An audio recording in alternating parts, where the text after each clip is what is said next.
salvação, sim ou não? Pegadinha. Não? Ser curado?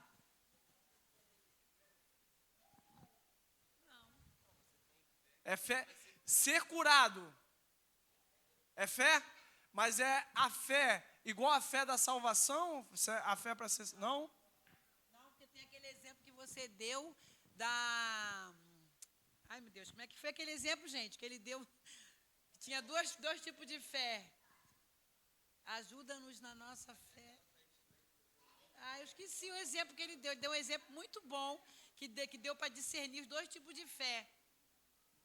Ai, gente, ajuda aí, gente. Qual foi a história? Foi a história do... Foi em algum evangelho que começa com Jô Não. E termina com Ão. Essa história. Foi o quê? Algum evangelho que Foi começa João. com... Foi João? Foi. Não foi a história da mulher samaritana, mas foi muito perto. Qual é o capítulo? A mulher samaritana, irmãos. João, capítulo? 4. Perfeito. João 4 tem duas histórias. Uma é da mulher samaritana. Depois fala a história do oficial do rei. Não é isso? Ajuda-me na pequena fé. Irmãos, é só uma revisão. Eu fiz uma pegadinha porque eu lembro que eu falei assim, olha, quando o Senhor curava, ele falava assim, a tua fé te... Então, baseado nisso, a fé da cura é uma fé de salvação. Mas é uma salvação da salvação eterna? É uma salvação do seu? Aí a gente volta para a lição de Super Mario Bros. Corpo é aqui? Espírito. Então, quando nós falamos de vida eterna, nós estamos falando de quê? Espírito. Depois, a salvação e por fim, a salvação do... Quando nós experimentamos, nós falamos que a salvação referente ao nosso corpo ser transformado, ela na verdade é uma esperança. Porque ainda não aconteceu, mas vai acontecer.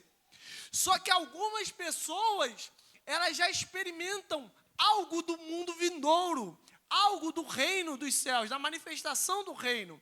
Aquilo que vai acontecer no futuro, que é o nosso corpo ser salvo, transformado, já acontece agora como um prelúdio, como uma antecipação. Qual é o nome disso? Quando o seu corpo experimenta a salvação hoje, qual é o nome que se dá? Seu corpo, que vai ser salvo no futuro, experimenta a salvação hoje. Qual é o nome que nós damos? Cura. Quem falou?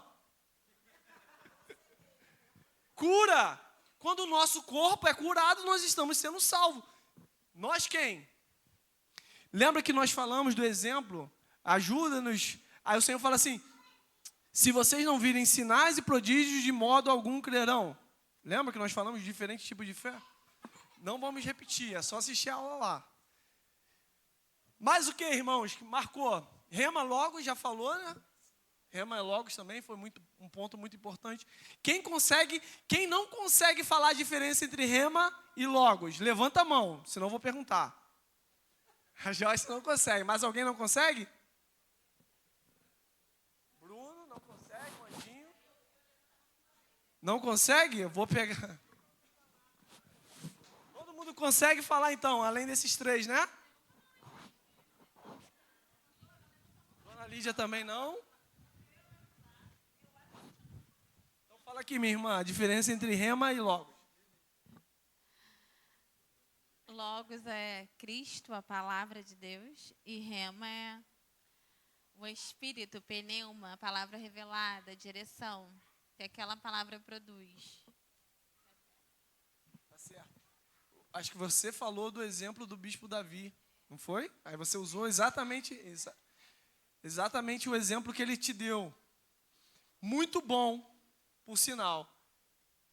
E essa aplicação é uma aplicação totalmente nova, né? Alguém pode dar uma outra definição, explicar de outra forma a diferença entre Logos e Rema? Se vocês fossem traduzir a palavra logos e rema, como que vocês traduziriam?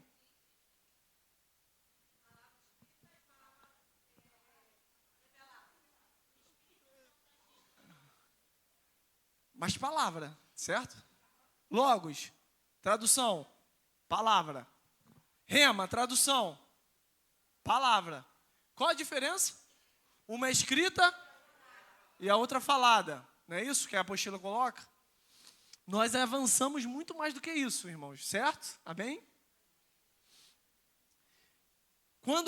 Quando João escreve lá, no princípio era a palavra, nós lemos, no princípio era rema ou logos? E João está falando de quem? Cadê? Quem foi? Ah, que deu o grito. Valéria, vai, Valéria. É contigo, explica então, o que você entendeu? Não sei explicar não, é Jesus. É Jesus. É Jesus. A palavra é Jesus. Ai, esse grito eu acho que foi a parte mais marcante de todas as aulas até agora. Então, irmãos, nós vimos muita coisa sobre fé. Até agora, vocês já estão especialistas em fé.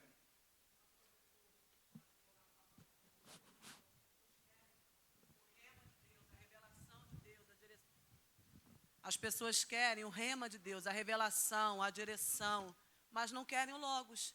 Mas o rema só vem a partir do logos. Você precisa ler a palavra, meditar na palavra. A partir do logos, da palavra escrita, é que a revelação virá, o rema de Deus, né?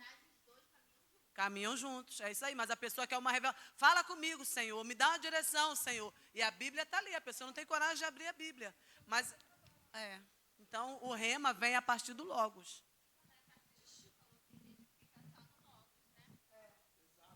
Tem gente que fica só no logos.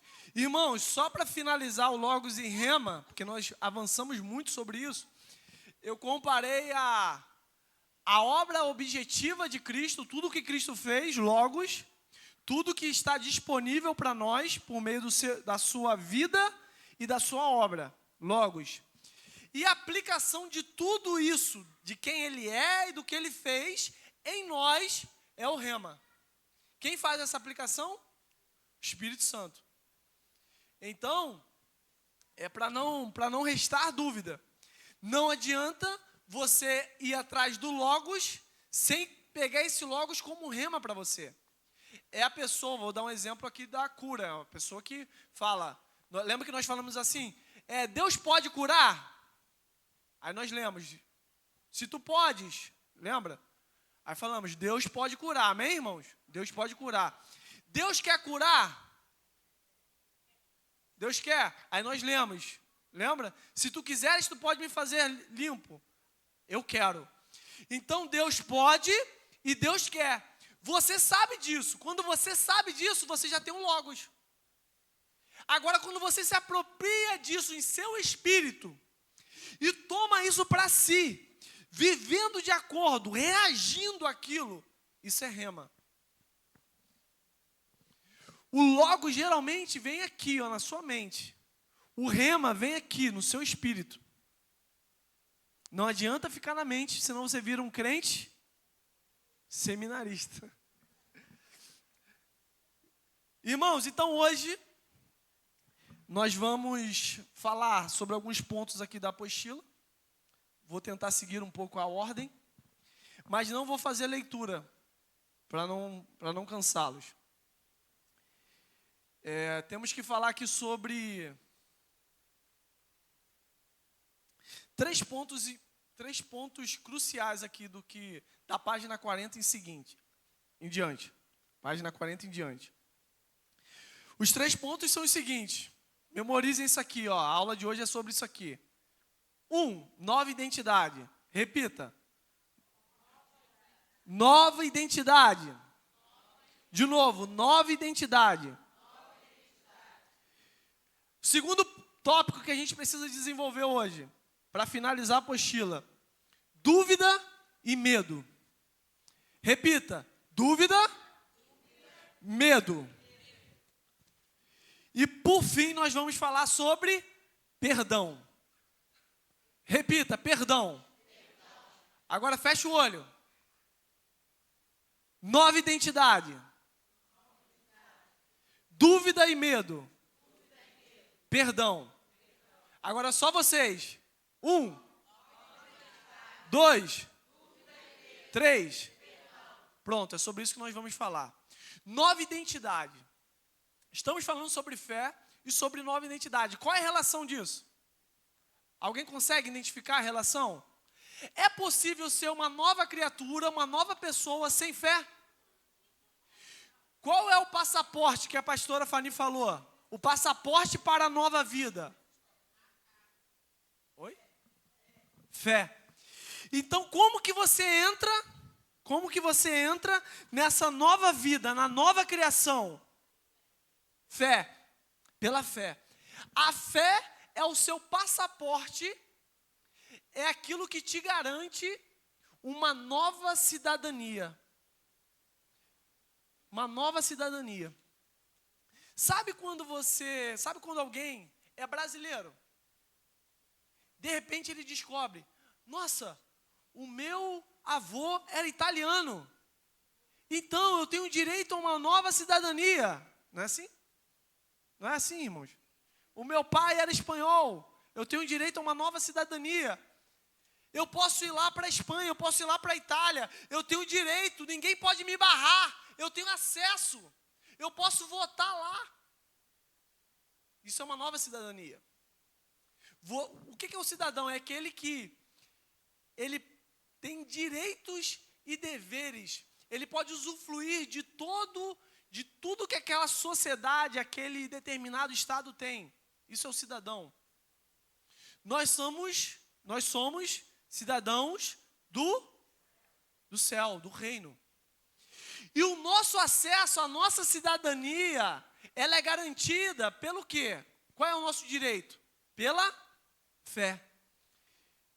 E aqui, irmãos, eu vou misturar a nova identidade um pouquinho falando sobre dúvida e medo.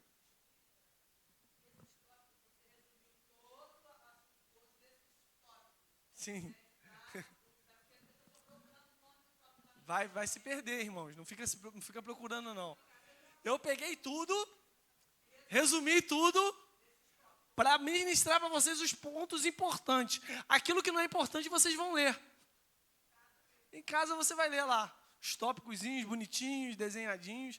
Eu peguei todos eles e fiz um filé mignon. Gostei desse termo. Vamos lá, nova identidade.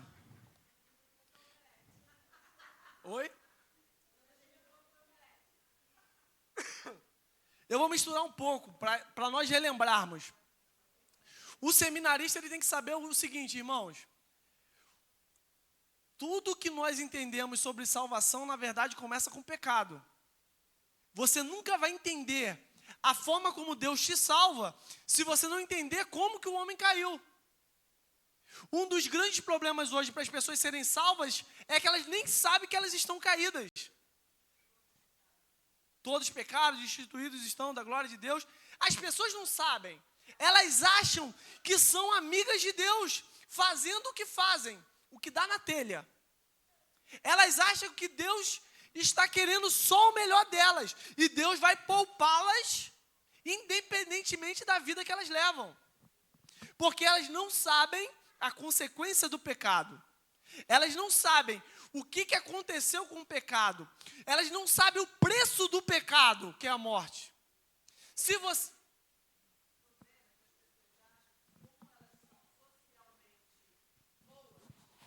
Elas não matam, elas não assaltam, elas não estupram, não fazem coisas erradas. Aos olhos da sociedade, ela é uma boa pessoa. Então, ela é amiga de Deus, porque ela não faz o mal aos olhos dela. Mas, de qualquer forma, nasceu separado. Então, o seminarista ele tem que romper com isso. Ele não pode achar, como eu dei um exemplo na outra aula, que uma criancinha que nasce sem Deus é boazinha, santinha e vai para o céu se morrer. Não é assim que a gente pensa? Ai, que bonitinha. Nossa, é filho de crente ou não é? A Bíblia fala, se for filho de crente é santo, mas se não for, é Adão e Eva. Essa criancinha precisa de quê? de morte.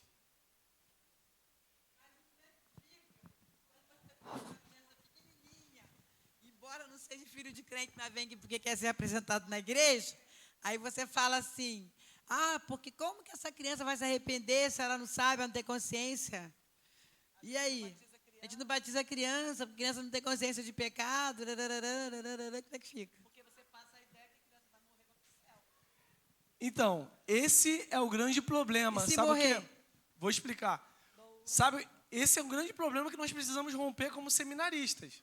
Porque nós não queremos entender que o ser humano, quando nasce, ele é mau. Nós queremos acreditar na ideologia do mundo que diz que o ser humano é bom. No fundo, ele é bom.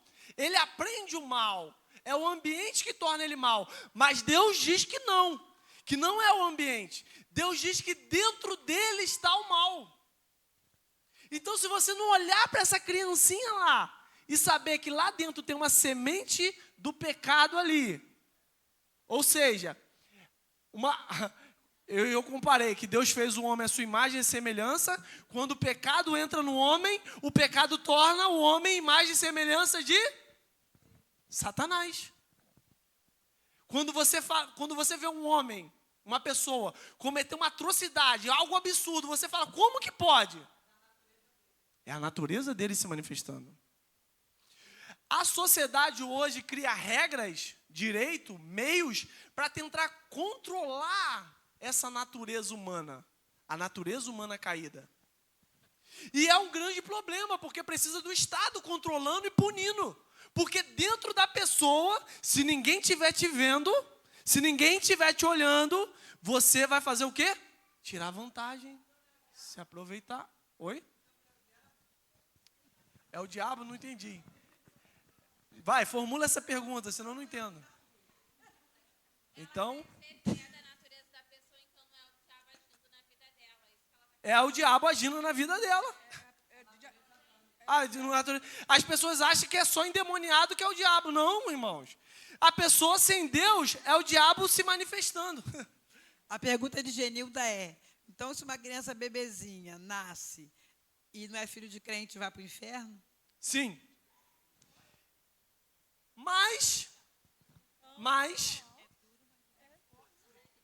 nós não estamos falando de céu e inferno aqui ainda. Não é o foco. Mas dentro da concepção de vocês de céu e inferno, sim, é para que você entenda que essa pessoa precisa de Cristo. Mesmo essa criancinha. Se ela não tiver Cristo, irmãos, só há uma forma de você chegar a Deus, e é por meio de Cristo. Mas é isso mesmo. Irmãos, vocês são seminaristas, vocês têm que romper com essa ideia de que a pessoa que faz o bem, ela é boa e Deus vai aceitá-la. Não! Deus não aceita bons, Deus aceita Cristo. A criança nunca ouviu falar de Cristo. A criança não fala, não tem entendimento, nunca ouviu falar de Cristo. Aí vai para o inferno. Inocente. Eu posso explicar isso. A gente não pode falar categoricamente, vai para o inferno. A gente não pode falar assim. Mas na concepção... Por isso, a gente tem que apresentar a criança no altar? Tem uma... O apresentar é só um símbolo. Não adianta nada você trazer, batizar, apresentar, fazer, se você não santifica ela. São os pais que santificam. Está escrito na Bíblia, depois a gente lê. Está escrito. Se é filho de santos, é santo. O problema é que a igreja nem se entende como santo, se entende como pecador. Aí desanda tudo. Vocês estão entendendo, irmãos? Primeira coisa, por isso que eu estou falando, nós não vamos entender sobre salvação se nós não entendermos sobre pecado. Nós não vamos entender sobre a nova criação se nós não entendermos a velha. Lembra que eu falei que não tem como conciliar o velho Adão com Cristo? Irmãos, isso é tão sério que nem Deus conseguiu conciliar. Deus não pode todas as coisas? Deus não pode todas as coisas? Amém? Amém? Irmãos, esquece aqui céu e inferno. Pensa na nova criação. Vocês lembram que o Senhor Jesus falou assim, olha, quão dificilmente entrará um rico no reino dos céus. É mais fácil o camelo passar no fundo da agulha que um rico entrar no reino dos céus. Aí os discípulos, nossa, então quem poderá ser salvo? Aí fitando-os, encarando-os, olhando na cara deles, ele fala, o impossível aos homens é possível para... O que ele estava falando? Ele estava falando, a salvação é algo impossível para o homem. O homem bom, o homem justo, o homem que faz o bem. Eu não estou falando do assassino. Esse cara vai para o inferno sem Cristo. Nesse caso é pior até do que a criança, não é? Imagina um cara que faz o bem, que dá, faz doações para os pobres, que cuida das pessoas, um cara justo, um cara bom, melhor do que crente, mas não tem Cristo. Para Deus é trapo de imundícia. Cornélio não precisava ouvir o evangelho?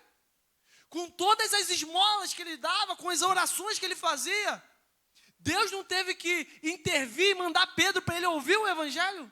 É isso, irmãos. Vocês, como seminaristas, ficam ainda céu e inferno, né? Todo giro vai parar, vai para o céu, vai para o inferno. Para deixar a gente em paz, a gente olha logo para céu e inferno. Mas a gente tem que entender que entre o céu e o inferno tem a misericórdia do Senhor, tem o amor do Senhor, tem a justiça do Senhor e está nas mãos dele. Não nos cabe ficar pensando em criança, não, porque Deus já sabe tudo. Seguir em frente. Quando a gente tenta conciliar, irmãos, esse tipo de coisa... Zé Fini. Irmãos, quando a gente tenta conciliar... Quando a gente tenta conciliar Adão... Não vou botar Adão não, porque Adão a gente já tem raiva, né? Vou botar Abel, Sete... Quando a gente tenta pegar alguém bom, só que caído, e achar que esse cara pode servir a Deus e ser salvo, a gente ainda não entendeu o evangelho. E é isso que nos impede de vencer. O grande problema, a grande dificuldade hoje para a igreja ter uma vida vitoriosa é porque ela não entendeu a sua incapacidade. Não entendeu que é impossível aos homens. Como o Senhor disse. Mas ele fala, o que é impossível aos homens é possível para... Por isso Deus teve que vir morar no homem. Então quem salva o homem não é ele sem Deus. É Deus nele. Agora, quando a gente fica nesse papo de céu e inferno, a gente está focando só no espírito. Só no plano espiritual. Só no futuro. Só que nós temos que saber que a fé não é sobre futuro, a fé é sobre presente. Então, que tipo de fé e que tipo de vida nós estamos vivendo hoje?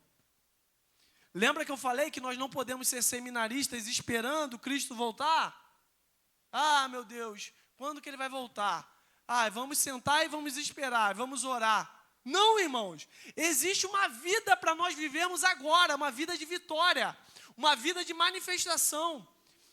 A Bíblia fala que a criação, ela geme, aguardando, não é a manifestação de Cristo, mas é a manifestação dos huios, dos filhos maduros de Deus. Ou seja, a criação está aguardando a nossa manifestação, não é a manifestação dele. Irmãos, vocês me obrigam a sair totalmente da apostila. Vocês que me obrigam. Vocês vêm aí com os assuntos que não tem nada a ver com... As pessoas não vão dormir, não. Olha, As pessoas não vão dormir por causa das crianças. primeiro ponto da nova identidade.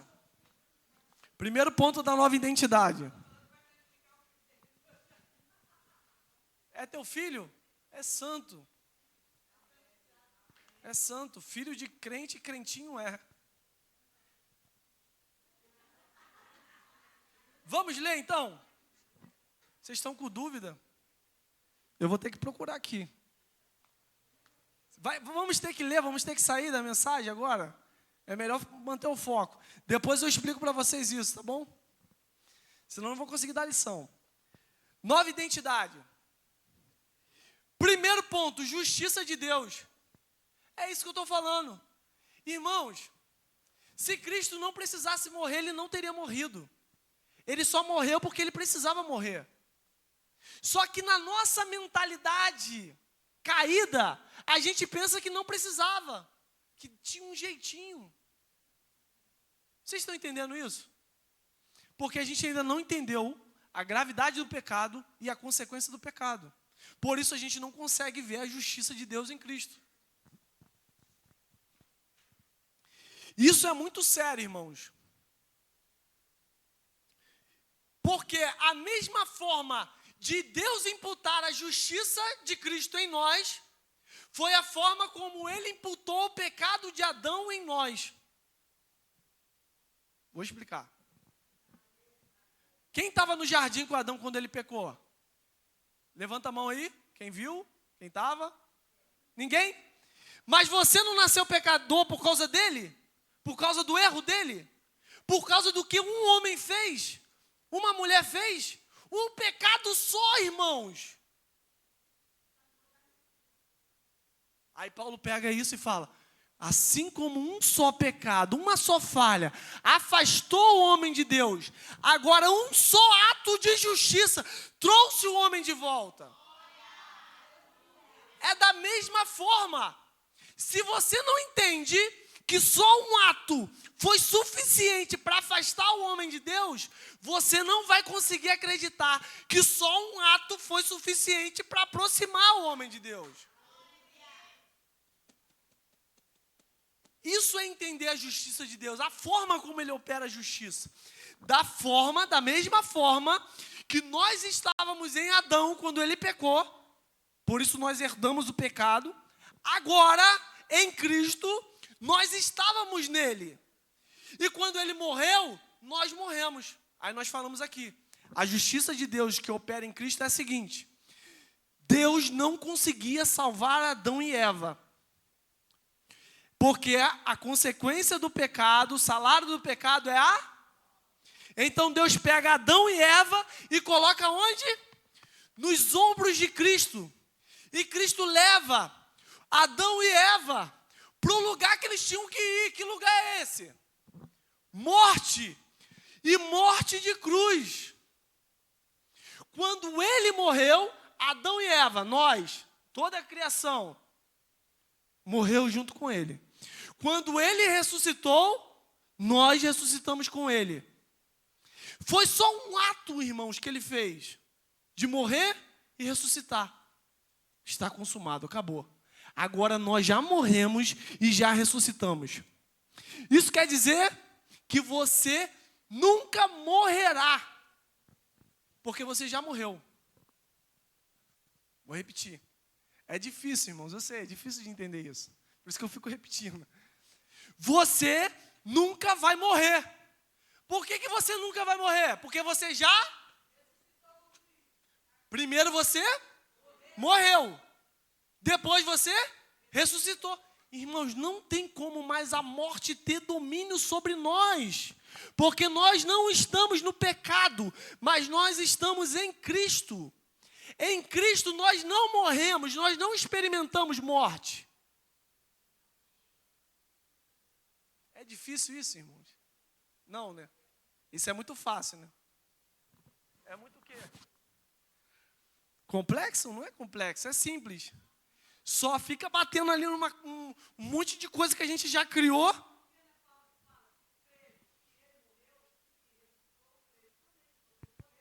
Isso. Mas antes de falar de Cristo, da justiça de Deus em Cristo, ele fala de Adão, para você entender. Foi da mesma forma. Por que o cara que nunca pecou, um cara que vive uma vida justa, certinha, por que ele está condenado? Por quê? Exato. Irmão, se nós não entendermos isso, nós não vamos entender a justiça de Deus. Isso é um ponto crucial.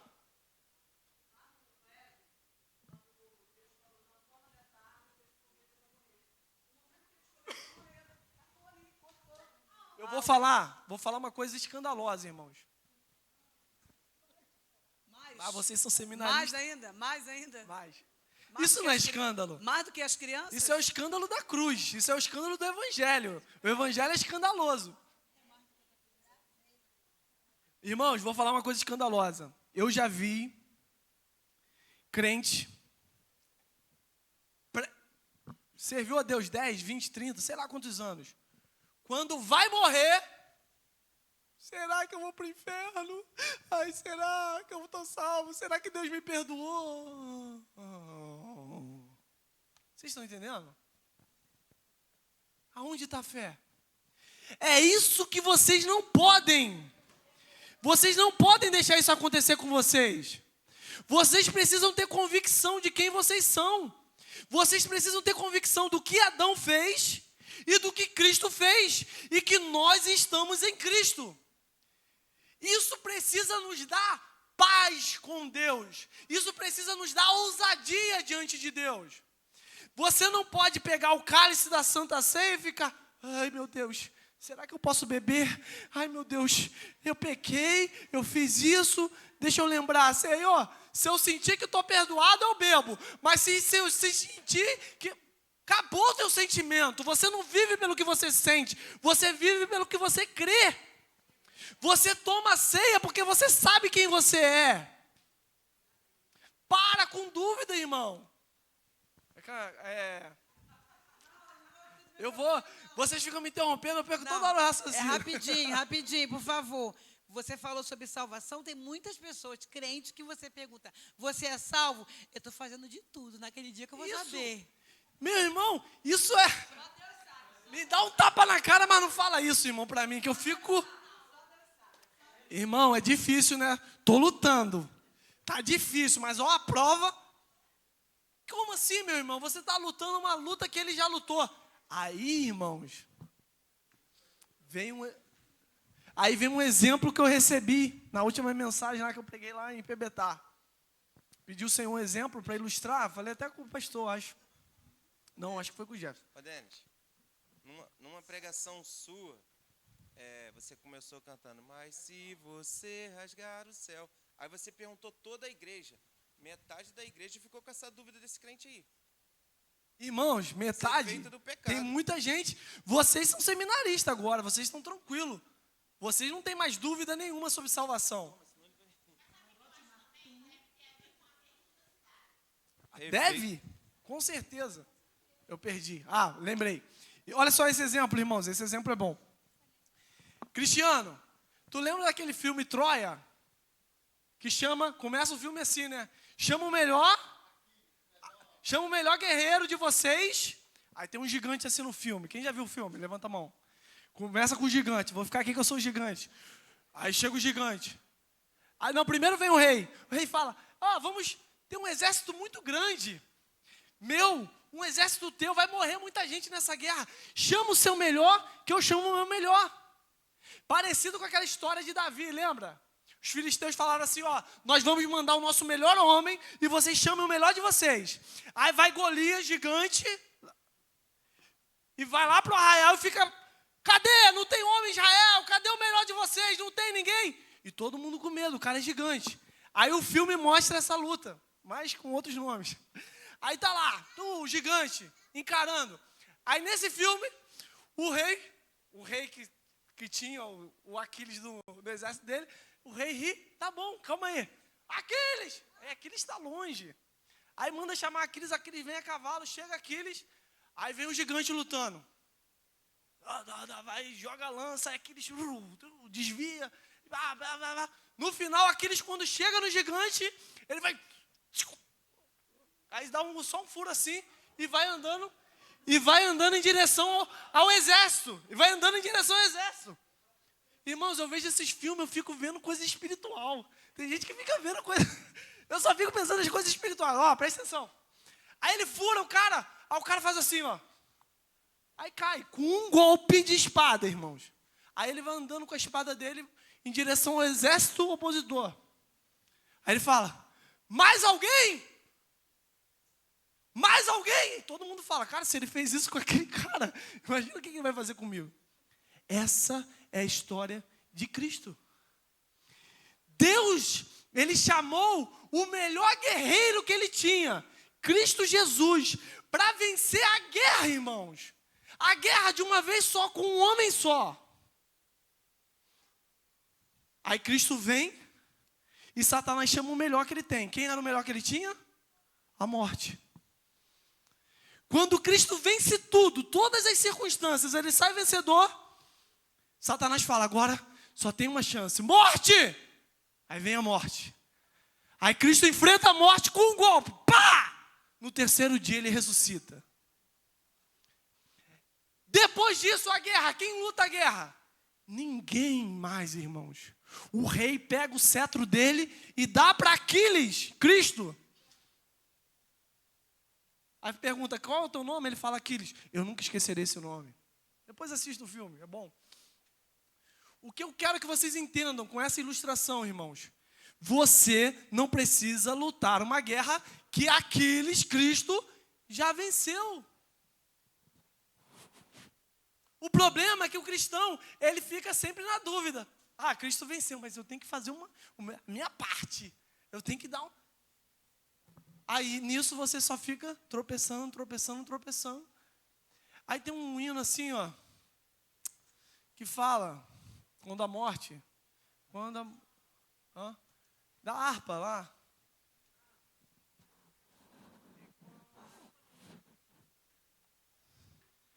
Fala aí. Não. Aquele dia, quando... Ih, rapaz. Irmãos, eu estou bastante tempo sem dormir, então... Não, aquele fala assim...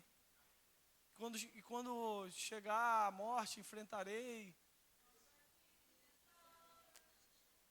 Não é esse não. Não é essa não.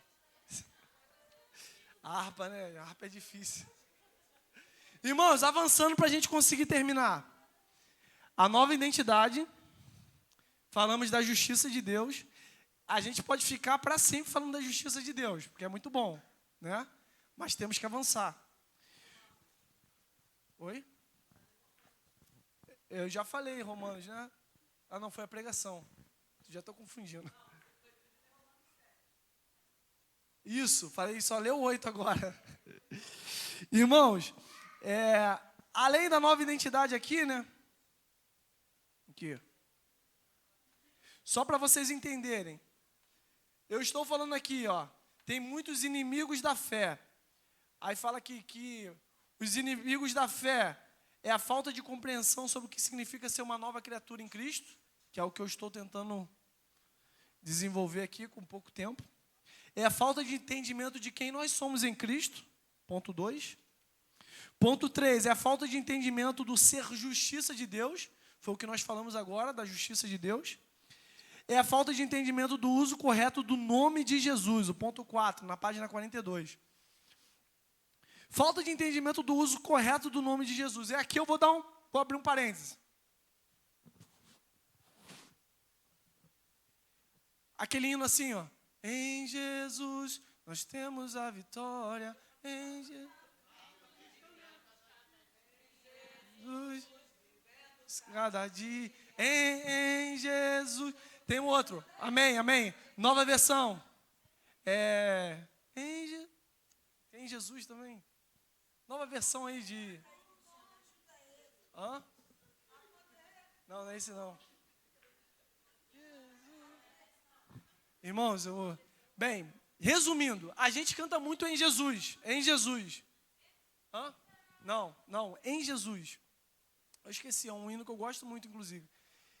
Um detalhe, na Bíblia, no Novo Testamento, não tem uma parte, um versículo sequer que diz que nós estamos em Jesus. As seminaristas, eu pergunto a vocês, por quê?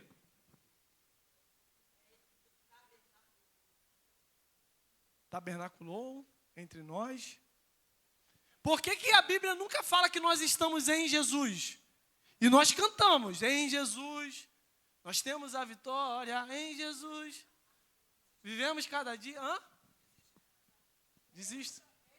Por que nós cantamos? Por que nós falamos em Jesus? E a Bíblia não fala. Por que nós estamos falando algo que não está na Bíblia? Qual é o detalhe que nós estamos perdendo? Alguém lembra de algum versículo que fala que nós estamos em Jesus? Em Cristo. Em Cristo. Qual é a diferença? É isso que eu quero que vocês entendam. Qual a diferença de falar... Por que Paulo nunca fala que nós estamos em Jesus, mas fala que nós estamos em Cristo?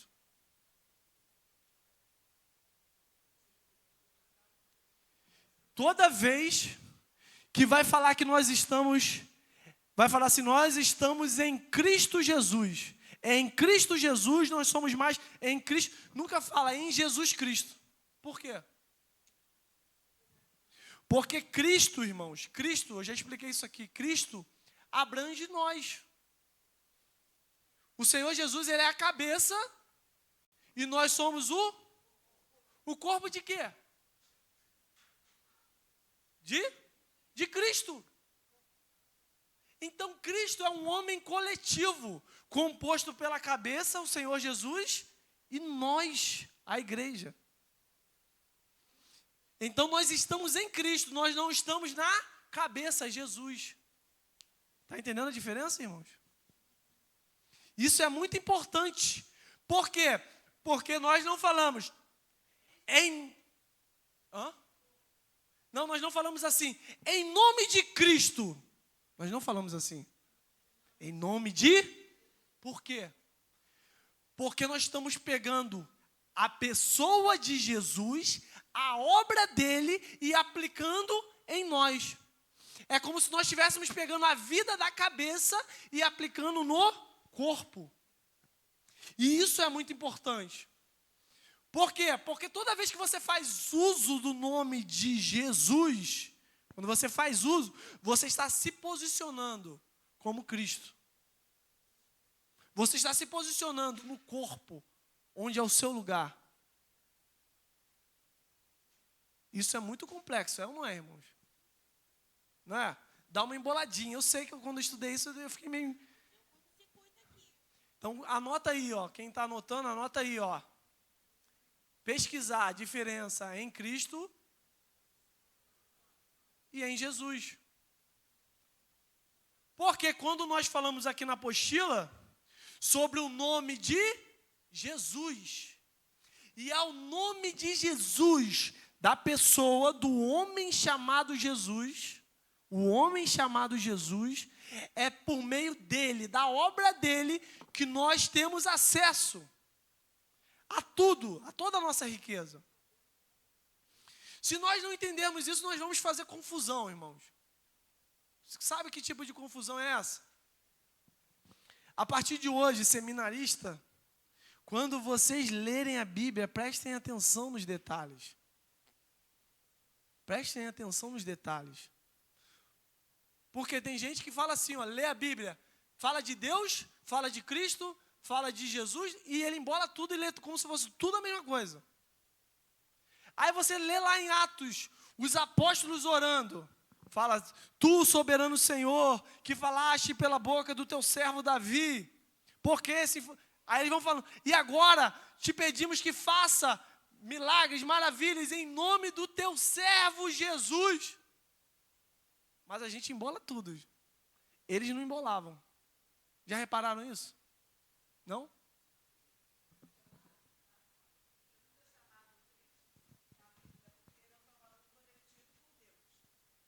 Cristo não era o nome próprio de Jesus, era uma indicação de sua função. Perfeito. É um título. Título. Vou falar mais, hein? O título Cristo, ele não é tão exclusivo. Vou escandalizar um pouquinho, olha. Cristo, Davi era Cristo ou não era? É. Davi não foi ungido? Todo rei que era ungido, ele recebia o título de ungido, Cristo. É a mesma palavra, ungido e Cristo. Nós que traduzimos, nós que fazemos separação.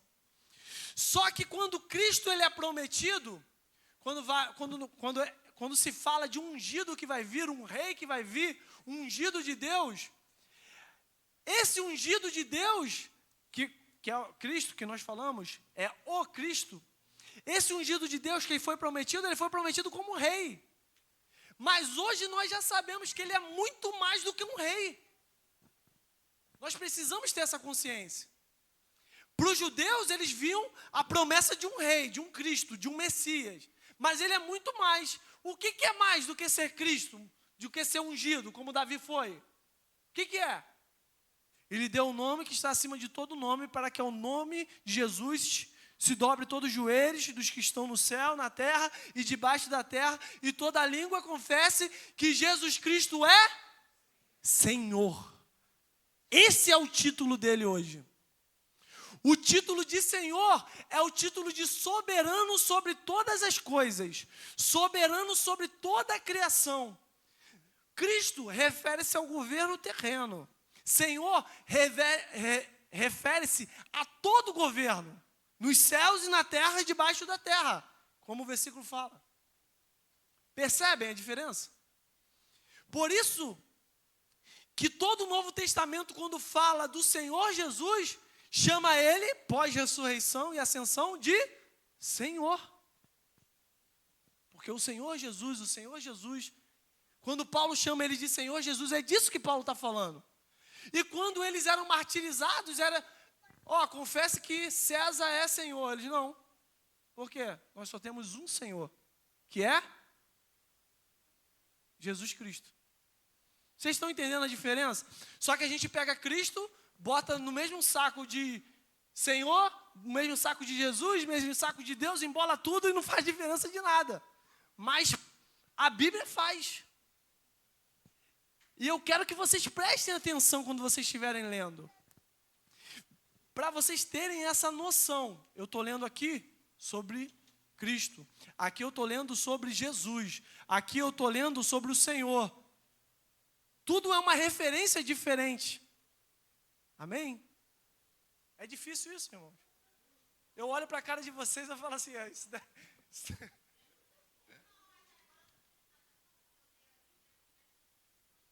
tem. E nós cantamos tudo embolado e errado. Os hinos aí fazem uma salada mista, tá tudo errado, tá, irmãos? Só não vai virar crítico agora de não querer, não canto hino errado. Aí vai virar o seminarista cabeção. Que aprende as coisas só para, não, eu não canto, isso aí tá tudo errado. Tá em desacordo com a teologia. Eu agora sou estudante. Não é assim? Irmãos, saindo da nova identidade, da justiça de Deus, do nome de Jesus, nós vamos falar sobre 3 coisas. A primeira, nova identidade. A segunda, e a terceira. Então, a segunda, passando para o segundo tópico agora de hoje. Dentro dessa salada mista aqui Falei. O que eu quero falar com vocês sobre dúvida e medo? Que a apostila trata. Vou até ler essa passagem.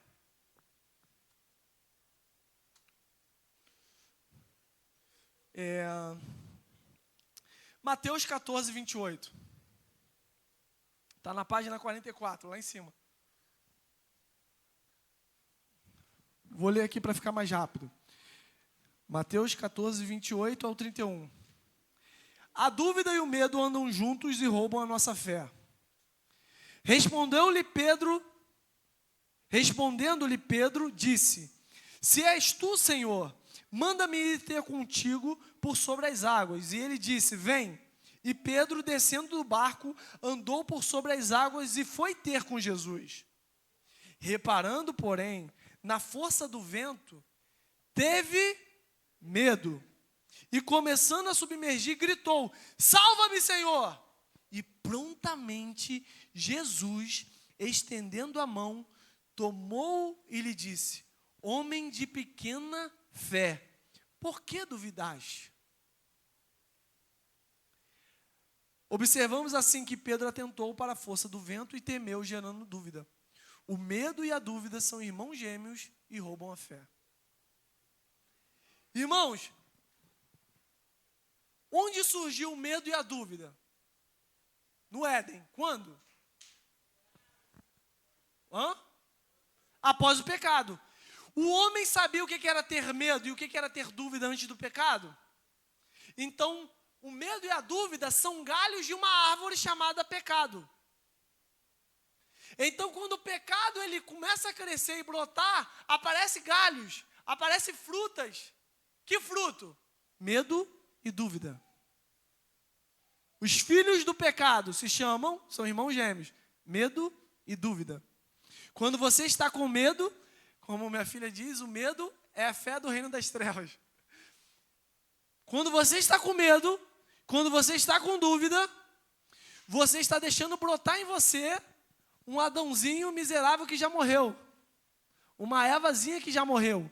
Você tem que parar. Porque nós vivemos por fé e tudo que nós fazemos é por fé. Vamos lá. Quando Adão pecou, ele escuta a voz de Deus andando no jardim. A voz de Deus a gente já sabe quem é, certo? A gente já sabe quem é a voz de Deus, amém? Quando Deus fala a voz dele, quem é? Qual é o nome da voz dele? O Verbo se fez carne. Fala aí, irmã. Dá o grito, irmã. Jesus. Toda vez que a voz de Deus se manifesta, é o Senhor Jesus. Ele é a voz de Deus, amém, irmãos? Então vamos lá. A voz de Deus andando no jardim. Porque a gente nunca viu voz andar, a voz anda. Mas está lá, a voz andando no jardim. É uma pessoa. Aí ele está andando no meio. O que Adão faz? Se esconde. Aí quando Deus chega para ele, por que você se escondeu? Ele fala, por quê? Tive medo. Tive medo. Mas de onde surgiu esse medo? E por que ele come a fruta? Dúvida. Então tudo começou com a dúvida. Ou seja, o pecado ele foi gerado por causa da... Deus falou, no dia que você comer, você morrerá. Satanás implantou o quê? A dúvida. Deus implanta fé. Satanás implanta... Aí Satanás implanta a dúvida. Para quê?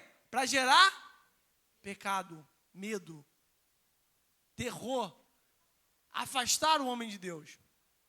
É assim que tudo começa, irmãos. A queda. Lembra que eu falei? A queda, a primeira criação, aconteceu isso. Só que a primeira criação, ela dura, ela tem uma duração. Olha aqui, cronológico, né? No livro não é assim? Começa daqui para lá. Cronológico. Adão, irmãos, primeira criação. Vai andando. Aí vai Noé, Abraão, Moisés, profetas. Tá, vai indo, vai. E dura até onde, irmãos? Até João Batista. A partir de João Batista, se fala de algo novo, do reino dos céus, a nova criação. E quem inaugura esse reino? O Senhor Jesus. Quando que ele inaugura o reino?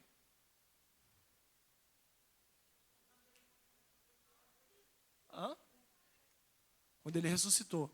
Quando ele ressuscitou, ele está inaugurando o reino. Ali começa o reino dos céus.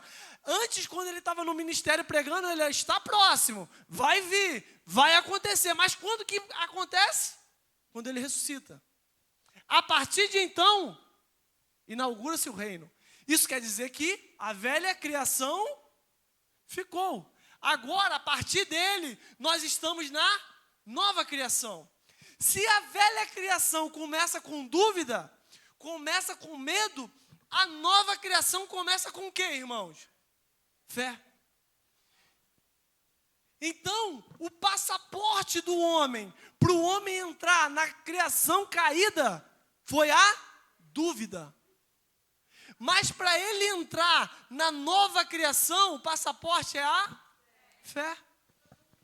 Vocês estão entendendo quanto que é oposto, irmãos? Quando você trabalha por medo e por dúvida, você está trabalhando aqui, ó, na velha criação. Velha criação. Quando você trabalha com fé, você está na nova criação, no reino. Amém, irmãos? Avançando. Alguma dúvida sobre isso? Quê? Não o quê? A dúvida do... Então, falamos sobre nova identidade, falamos sobre dúvida e medo. Aí o texto que a gente leu aqui, irmãos. A Bíblia fala que Pedro, enquanto estava crendo, ele estava andando sobre as águas. É normal andar sobre as águas, irmãos? Alguém aqui já andou? Quando Pedro estava andando sobre as águas, esse andar sobre as águas, vocês concordam que é algo sobrenatural? Se é algo sobrenatural, nós estamos falando da velha criação ou da nova? Na nova. Então, Pedro está experimentando a nova criação. Certo? Ele está experimentando a nova criação. Aí eu abro um parênteses. Cristo estava andando sobre as águas. Por quê? Não, vamos continuar, né? Melhor. Lembra lá em Gênesis, o Espírito do Senhor andava sobre as águas? Ele já estava acostumado. Então, Cristo lá andando sobre as águas, agora ele tem um amigo, Pedro, andando sobre as águas também. É para isso que ele veio, é para fazer amigos que fazem o que ele faz. Andar sobre as águas. É um novo patamar. Aí quando Pedro, ele mesmo, capaz de experimentar o reino, por meio de Cristo, por meio da palavra dele, ele começa a duvidar, ele sai do reino e volta para o natural, para o velho. Consequência? Afunda.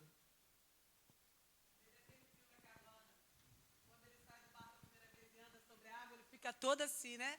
Surpreso, não sei o quê, mas vai para a ilha, vive aquilo tudo na ilha. Quando ele volta, ele olha para a cara de Jesus e fala assim, vamos? Aí eles apostam corrida por cima do lago, né? É isso. É isso, irmãos. Então, assim, eu te pergunto, onde é que você está? Qual é o teu patamar? Você está vivendo na dúvida ou você está na nova criação? Andando sobre as águas? Para terminar, irmãos. Perdão. Tem um livreto muito bom, chamado Primeiras Lições Cristãs. Tem um capítulo específico falando sobre perdão. Alguém já leu? Um autor internacional. Alguém já leu? Quem? Dudu? Só Dudu. Só tu, Vaso. Eu também não te condeno. Vai, não pegue mais. Só sobraste tu? Marcos 11, 24 ao 26.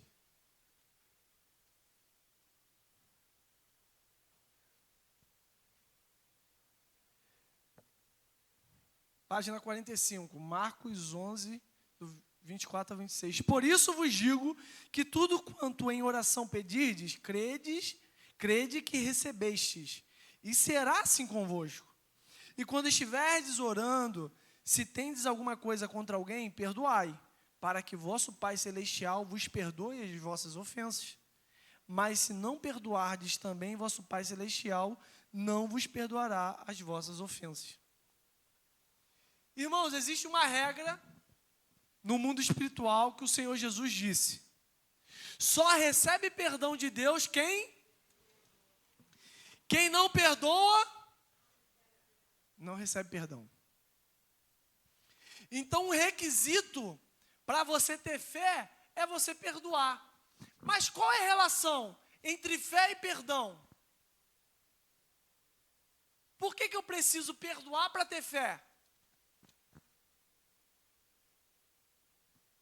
Vou explicar. Se você não perdoar, como Paulo diz, você está furando o barco da sua consciência. Sua consciência, né? quando ela tem um furo, o que acontece? Começa a minar água, entrar água, igual um barco. Tem um furo.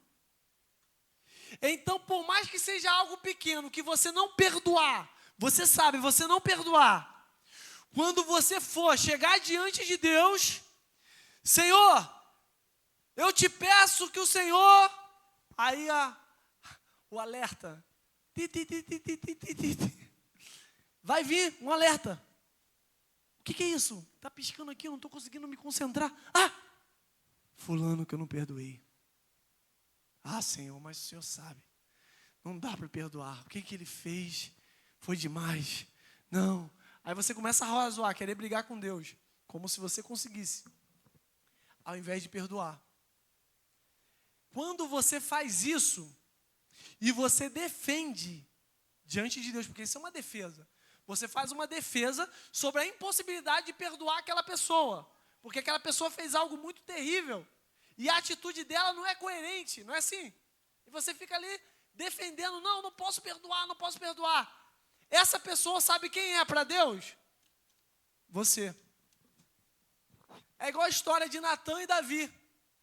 Lembra? Davi peca lá com Betseba, manda o homem morrer, pega a mulher do cara, fica lá, aí vem Natã, o profeta, e fala, Rei, aconteceu o seguinte, um homem criou lá uma ovelhinha, como se fosse filha dele, criava em casa e só tinha aquilo. O vizinho dele, que tinha muitas ovelhas, recebeu um visitante. Ao invés dele matar uma das ovelhas, um do boi, não, ele foi lá e pegou a ovelhinha daquele cara que tratava como filha, como um animal de estimação, que dormia com ele. Matou e deu para o amigo dele que chegou de visita. E esse cara, ele perdeu tudo que ele tinha. Qual é a condenação, ó rei, para esse cara? O que a gente tem que fazer com ele? Davi vem e levanta, igual a gente levanta diante de Deus. Esse homem tem que morrer. Aí Natã, este homem é tu, ó rei. Foi isso que você fez com Urias, quando você pegou a mulher dele. Aí ele, pequei contra Deus, pequei. Ele deu a sentença dele para o homem de Deus. Quando você chega diante de Deus, falando mal de alguém, falando da impossibilidade de perdoar essa pessoa, Deus está ouvindo assim, é impossível perdoar você, porque você é essa pessoa. Por mais que você não tenha feito exatamente o que aquela pessoa fez, para Deus você fez e fez coisa pior. Você está entendendo isso? Então, quando você julga alguém, dizendo que o que aquela pessoa fez é impossível de perdoar, o que você está falando para Deus é que você não pode ser perdoado. Porque você é essa pessoa. A pessoa que não merecia perdão. A pessoa que merecia morrer. A pessoa que para Deus fez o pior, que é matar o filho dele. Mas Deus te perdoou. Aí você fala assim, o irmão, ele cuspiu na minha cara, eu não posso perdoar, Deus. Aí Deus lembra, quando você cuspiu no rosto do filho dele. Mas eu não estava lá. Estava sim. Vocês estão entendendo isso, irmãos? Desculpa. O Senhor nos ensina algo muito importante. Ele fala que se nós não perdoarmos, nós não seremos. Se você não perdoar essa pessoa, você não vai ser perdoado por Deus. E Deus não vai abrir exceção, irmãos. Não, você é muito bonitinho, você vai nos cultos. Não precisa perdoar não, que eu vou te perdoar. Aí vai ficar aqui, martelando na tua cabeça, martelando. Aí quando você precisar de Deus, você, não posso pedir, porque eu estou em dívida, eu estou em débito. Eu sei que eu estou devendo, eu não perdoei ainda. Porque quando você não perdoa, o débito daquela pessoa não fica sobre ela, fica sobre você.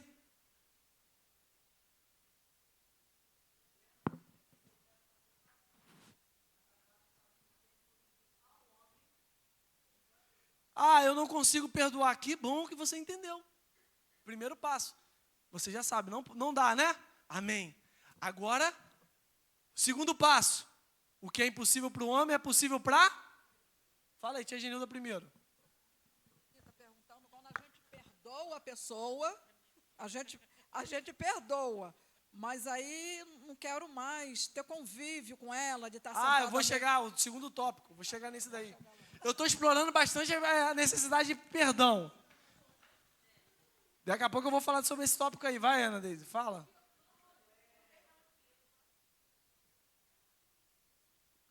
É entender que não sou eu que vou fazer, mas é o Espírito que está em mim que vai me capacitar a fazer isso. Então, eu vou buscar a ajuda dele, porque de mim eu não consigo. Eu não consigo, mas aquele que está em mim pode fazer isso em mim. Primeiro ponto é falar, eu não consigo, amém? Segundo tópico, Deus consegue. Segundo ponto é, Deus consegue. Se Deus consegue, Deus vai fazer. Como que Ele vai fazer? Em mim. Ele vai fazer em mim. Deus perdoando em mim. Irmãos, tem gente que tenta perdoar e não consegue. Mas ele não vai até Deus para Deus ajudá-lo. Sabe por quê? Porque no fundo ele quer glória. Eu perdoei. Fez aquilo comigo e eu esqueci. Eu deixei para lá. Já viu isso? Ele não reconhece que é Deus nele que está perdoando. Se é Deus em você que está perdoando, você não tem glória nenhuma. Isso cai no pecado do orgulho, né, Denis? O orgulho é a raiz de muitos pecados. Muitos pecados da nossa vida têm a raiz no orgulho. Aí o segundo tópico sobre o perdão, que é a pergunta ali da missionária, de Cíntia. Isso. Quando o Senhor fala assim, porque se vocês não perdoarem, vocês não serão perdoados. No original, inclusive tem um outro texto, que ele deixa bem claro. Porque da forma como vocês perdoarem, vocês serão, da forma, do jeito, da maneira. Aí tem a pessoa que fala assim, eu perdoo, mas não quero mais olhar para a cara. Aí Deus fala assim, olha, é mesmo? Eu também te perdoo, só não vou olhar para a tua cara.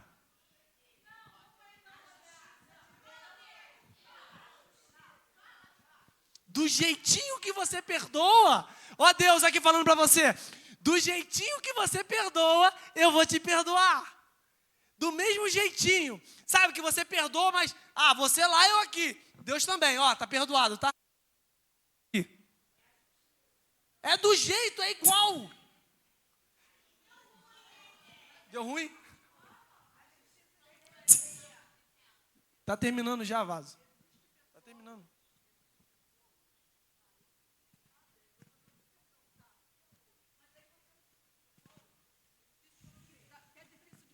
Isso é outra coisa. Isso aí não é... É igual Deus perdoa as pessoas, perdoa, mas se a pessoa vive no pecado, vive fazendo coisa errada, Deus vai abençoar aquela pessoa? Deus vai conviver? Não. Isso é coisa diferente, irmãos. Nós precisamos ser simples como a pomba, mas esperto como... Não, isso é outra coisa. Agora eu quero saber do teu coração. Se tem veneninho aí ainda... Tem um veneninho no teu coração? O veneno já saiu. Você olha para aquela pessoa com um olhar de Deus, amando, querendo bem? Ou você fica torcendo o nariz, torcendo para aquela pessoa se dar mal? Isso aí não é perdão. Como é que Cristo perdoa? Como é que Ele perdoa? Mar do esquecimento. Olha aqui, o padrão de Cristo. Mulher, alô? Tá ligado? Mulher, onde estão os teus acusadores? Ninguém te condena? Se ninguém te condena, eu também não te condeno. Acabou aí? Vai e não peques mais. Então há uma condição para você ter um relacionamento com essa pessoa. Não quer dizer que você perdoou, tá tudo bem e voltou, zerou, volta, não. O que quer dizer é o seguinte, aquela pessoa ela precisa se adequar. Ela precisa mudar a atitude dela. Porque senão você vai ter uma amizade tóxica. Não é?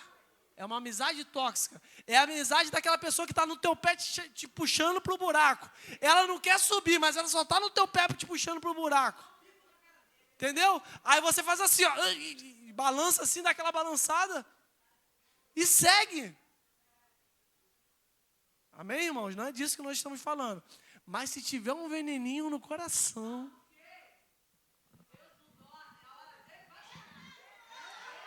Deus não dorme, a hora vai chegar, a tua vai chegar. Você está falando da tua hora que vai chegar. Eu perdoei, mas ele está na mão de Deus. Ou seja, você está na mão de Deus. Deus te perdoou, mas calma aí que a correção vai vir. Calma aí que a... Irmãos, para a gente encerrar... Acabou, irmãos. 10 horas. Acabou. Ó, só para a gente encerrar, eu vou dar uma dicasinha aqui de leitura bíblica. Outra dica, né? São várias dicas, né? João 1, quer dizer, 1 João 4, 8, diz assim: aquele que não ama não conhece a Deus, porque Deus é amor. Sobre aquilo que eu falei, a diferença entre Deus, entre Cristo, entre Jesus, entre o Senhor Jesus, entre Cristo e Jesus, quando você estiver lendo, a Bíblia fala que Cristo é amor? Deus é amor. Quando a gente fala assim, a bênção apostólica, o amor de Cristo, é assim? É assim o amor de Cristo? Ah, o amor de Deus. Por que a gente não fala amor de Cristo?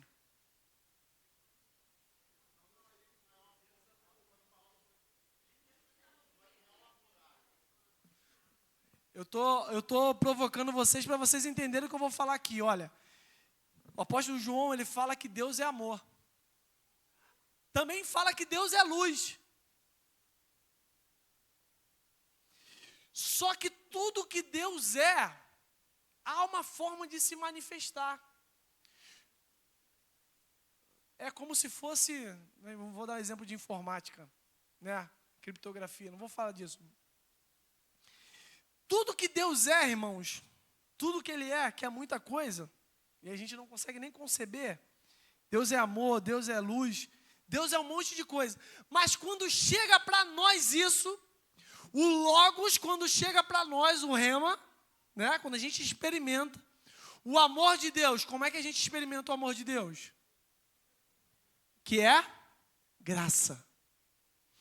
Toda vez que o amor de Deus se manifesta em nós, esse amor é graça, porque é sempre um amor imerecido.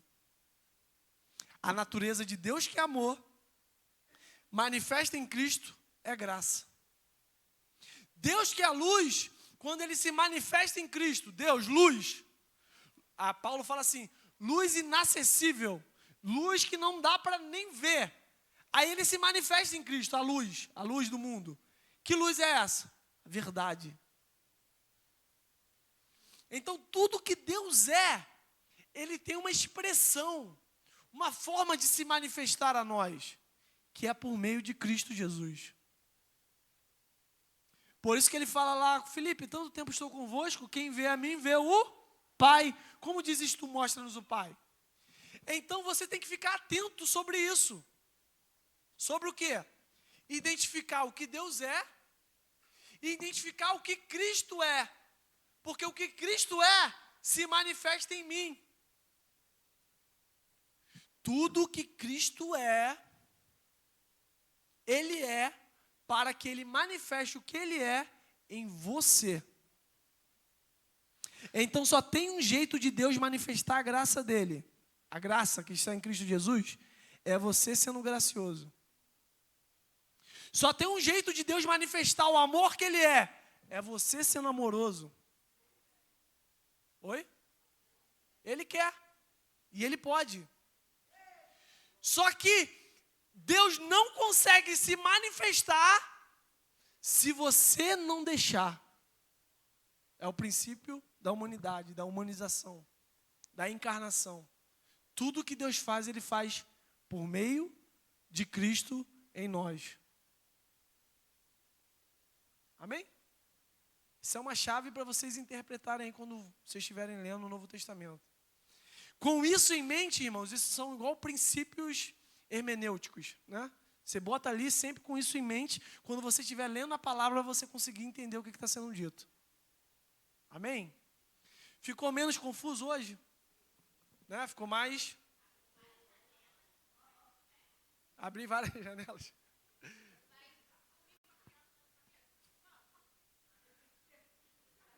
Mas, eu dividi em 3 tópicos por causa disso. Se eu falo sobre mais, bagunça mais. Então, fiquei em 3 tópicos. E vocês viram que é difícil falar sobre a nova criação, falar sobre a justiça de Deus, falar sobre dúvida, medo. Então, irmãos, são temas complexos, que não é uma aula que vai resolver a tua vida. Não é ouvir isso uma vez que vai resolver. Mas você precisa começar a se habituar. Então, o que você ouve, o ambiente que você está, o que você fala, o que você ouve, tudo isso vai influenciar aquilo que você vai manifestar. Se você vai manifestar Adão, Eva ou Cristo.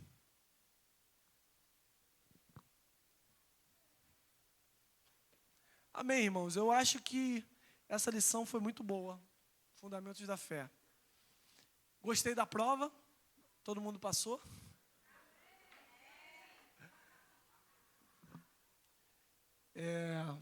Acho que estamos sem recados.